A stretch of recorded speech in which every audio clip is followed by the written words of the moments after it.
तुम्हाला मसाला वडी करून दाखवणार आहे। नमस्कार, दीप्स किचन मराठीमध्ये मी दीपाली आपलं मनापासून स्वागत करते। मसाला वडीसाठी आपल्याला काय साहित्य लागणार आहे ते आपण पाहूया।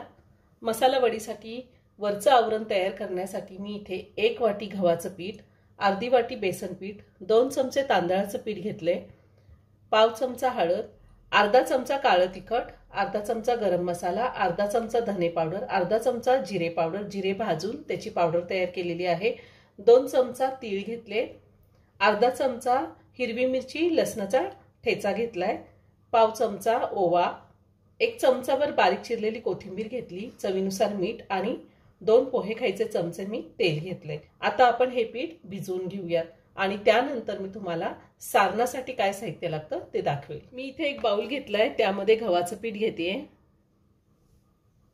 त्यातच आपल्याला बेसन पीठ घ्यायचंय, त्यात मी तांदळाचं पीठ घालते, ओवा घालायचा आहे, ओवा हातावर चोळून घालायचा आहे थोडा,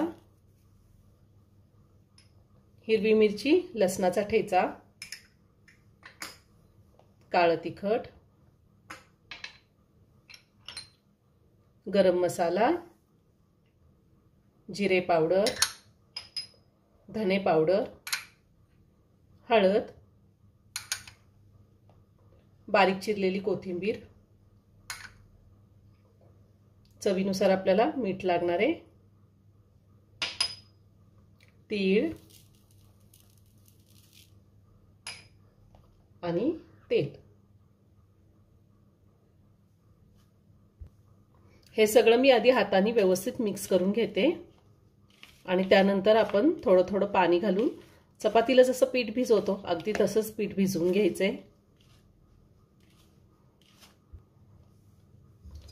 पाणी आपल्याला एकदम नाही घालायचं, अगदी थोडं थोडं पाणी घालून पीठ भिजवायचे। मी हे पीठ भिजवून घेतलेलं आहे।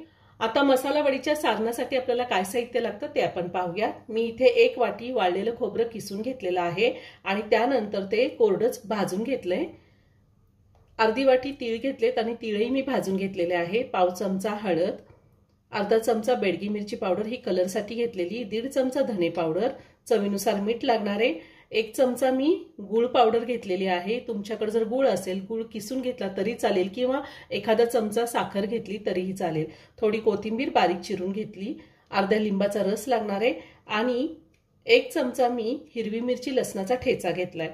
पीठ भिजवताना सुद्धा मी अर्धा चमचा हिरवी मिरची लसणाचा ठेचा घेतला होता।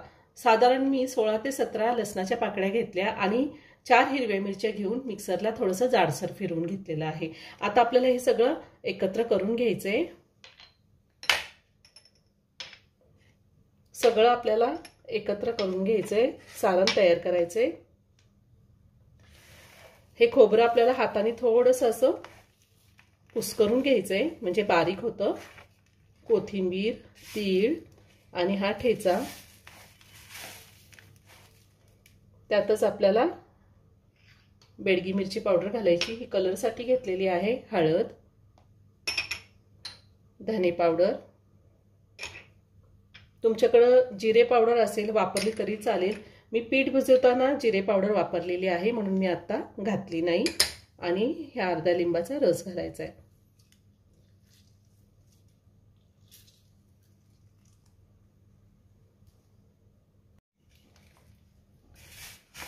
आता हे सगळं व्यवस्थित मी मिक्स करून घेणार आहे म्हणजे मसाला सगळीकडे व्यवस्थित मिक्स होतो।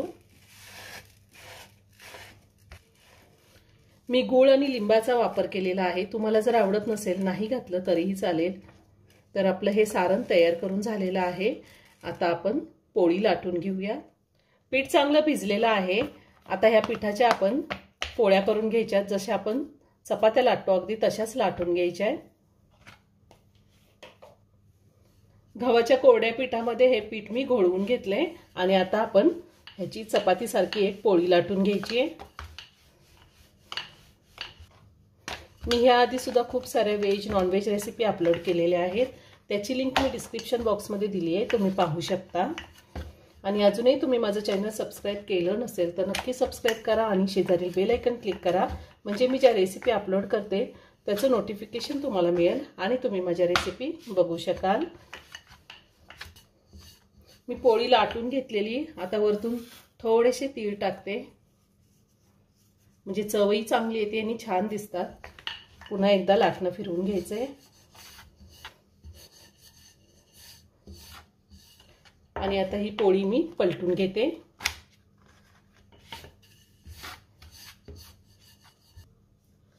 आता आपल्याला ह्यावरती सारण घालायचे।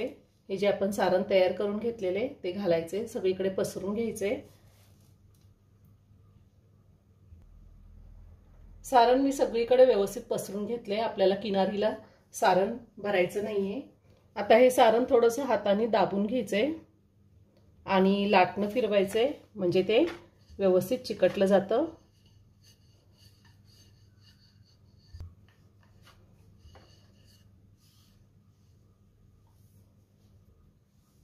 आता ह्या पिठाचा आपल्याला रोल तयार करून घ्यायचा आहे।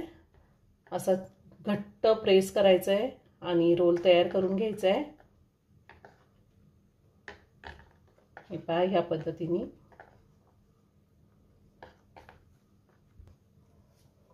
असा टाईट रोल करून घ्यायचा आहे आपल्याला। आणि आता असा एकसारखा करून घ्यायचा आहे आणि ह्या साईडच्या कडा आपल्याला अशा बंद करून घ्यायच्या आहेत, म्हणजे आतलं सारण बाहेर येत नाही। या पद्धतीने असं छान प्रेस करून घ्यायचं वरतून। आता आपला हा रोल तयार करून झालेला आहे, आपण कट करून घेऊया। सुरीला तेल लावायचे आणि त्यानंतर आपण रोल कट करून घ्यायचा आहे। या पद्धतीने साधारण 1 इंचाचे मी कट केलेले आहेत। हे पहा, एकदम छान झाली आपली मसाला वडी। मी सगळी कट करून घेते।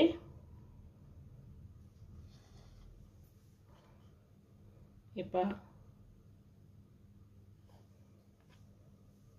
ह्याच पद्धतीने मी सगळी वडी कट करून घेणार आहे।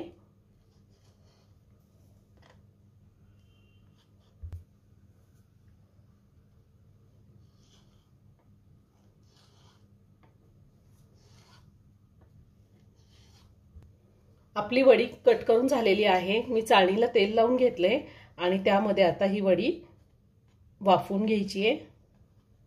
हे पहा, सगळ्या वड्या मी ठेवून घेते चाळणीमध्ये। खूप छान झाल्या।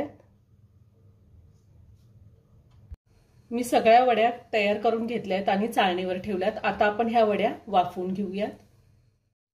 मी गॅसवर पातेलं ठेवले, त्यामध्ये पाणी गरम करायला ठेवले।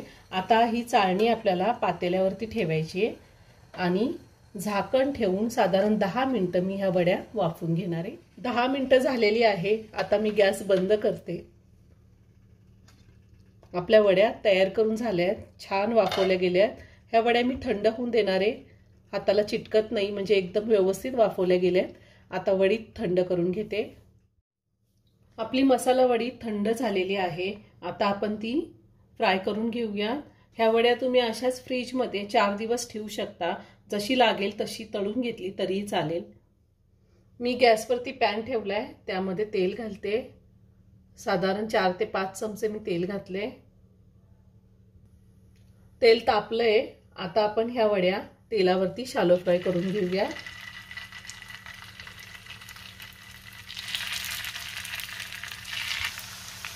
सगळ्या साइडनी आपल्याला चांगल्या परतून घ्यायच्यात वड्या।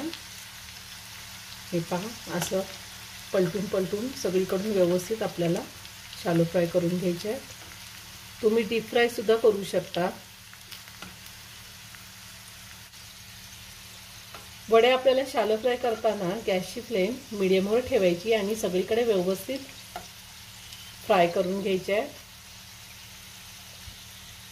ह्या वड्या 4 ते 5 दिवस चांगल्या टिकतात, प्रवासामध्ये सुद्धा आपण नेऊ शकतो। आपली वडी चांगली परतून झालेली आहे। आता ती मी काढून घेते। आपल्याला अशीच परतून घ्यायची आहे, थोडासा लालसर रंग येईपर्यंत। खूप छान झाल्यात वड्या। तयार झाली चटपटीत खमंग खुसखुशीत अशी मसाला वडी। खूप छान झाली आहे, तुम्ही नक्की करून पहा। व्हिडिओ जर आवडला तर व्हिडिओला लाईक आणि शेअर करायला विसरू नका। रेसिपी आवडली असेल तर कमेंट करून नक्की कळवा। पुन्हा भेटूया अशाच एका छानशा साध्या आणि सोप्या रेसिपी बरोबर। धन्यवाद।